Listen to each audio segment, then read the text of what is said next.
guys. I think I might have outdid myself. Let's take a look. All right, continuing on with my magnetization of my pieces. I had to start thinking about how I was going to deal with the chips. And so there are a couple main problems. If you take a look at your chips, they're pretty thin. They're precisely 1 millimeter thick, which is nice because I have magnets that will fit in them perfectly. So the thickness of this magnet is 1 millimeter, and then the diameter that I drilled was a 3 millimeter hole, which was 1/8 of an inch. So that's so these are 3 by 1 millimeter magnets. So that worked out nice. But the next problem is that I needed a system so that if I have a chip and then I place it on my table, I didn't want to have to think about which direction is the side that would be attracted to the magnet that's in my pieces. Okay, so I just wanted to be able to throw down a chip and then this gets stuck. This would attract and bring the chip up to the piece. So that's where you see some stickers in the background. Now originally, well, this, if you look at this, the diameter of this recess here, this diameter is 1/2 inch, okay?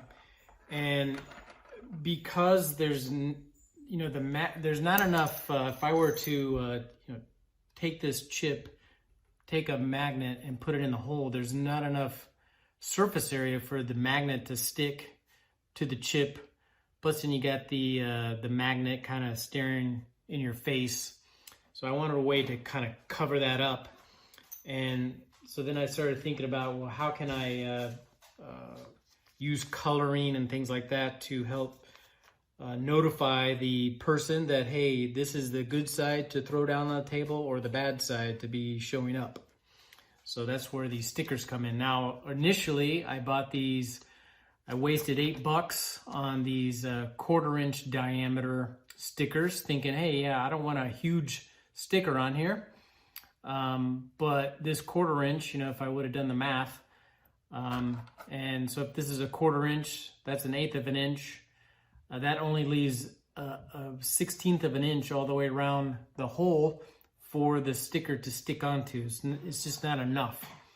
And what I found is that I could put the magnet in there, but then it would just pop out because this sticker paper was not going to hold it in there. So they had 1/2 inch, but that was too big. And I didn't want since this is just shy of 1/2 inch. And then the 1/2 inch would go kind of into the ribs of the chip. And I just didn't like that look. So I looked online for smaller sizes and I found these 3/8. And these worked out perfect. So what these will do, they're going to be the mechanism to hold the magnet to the chip. And so I'm using green, this really dark green, and dark red to indicate which way the chip should be oriented properly for the unit to be attracted to. So to do that, if you've seen my previous videos, I have this reference. There's a magnet in my arrow here, and knowing the direction that is, what I do is I take a well, first let me show you what I do here. So I take the sticker, I just take off one green. I start with the green first just because that's the polarity I know because I've done a few of these already. But I basically take a bunch of green ones here. This one's kind of mucky. I take a bunch of chips here, but I take one and then I just kind of line it up so that it's centered. So I use the X-Acto knife to help me center it on there, okay? Then that creates a little backing so that when I place the magnet down, it'll basically temporarily kind of just stick in there. So I line up a bunch of these, okay? Now, so then I take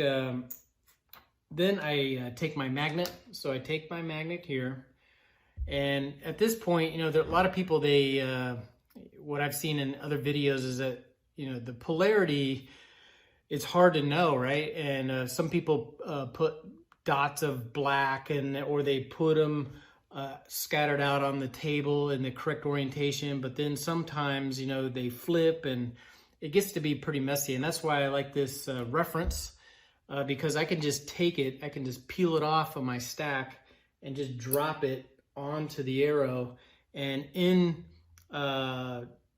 transit to the arrow, the magnet will automatically flip to the right direction. And then I just take my X-Acto knife, pop it off, and then I take it and I place it into the hole, slide my X-Acto knife out, press the two together, so now I have that magnet stuck in place. And then I just repeat that all the way down. So I just, I'll just do another one, take that, slide it out. Okay, now once I have a bunch of them with magnets in them, then I take the red. Okay, so now I take a non-metal pointer. I guess I could maybe use the X-Acto, but my thinking is that the X-Acto knife would attract the magnet out, but maybe not, but whatever. This process I've been doing works. But I just take this plastic pencil here and line this up. So it's centered. So now I have a red side and a green side. Okay, so what the coloring means, here, let me just show you an example. So pretend this is my table, my map.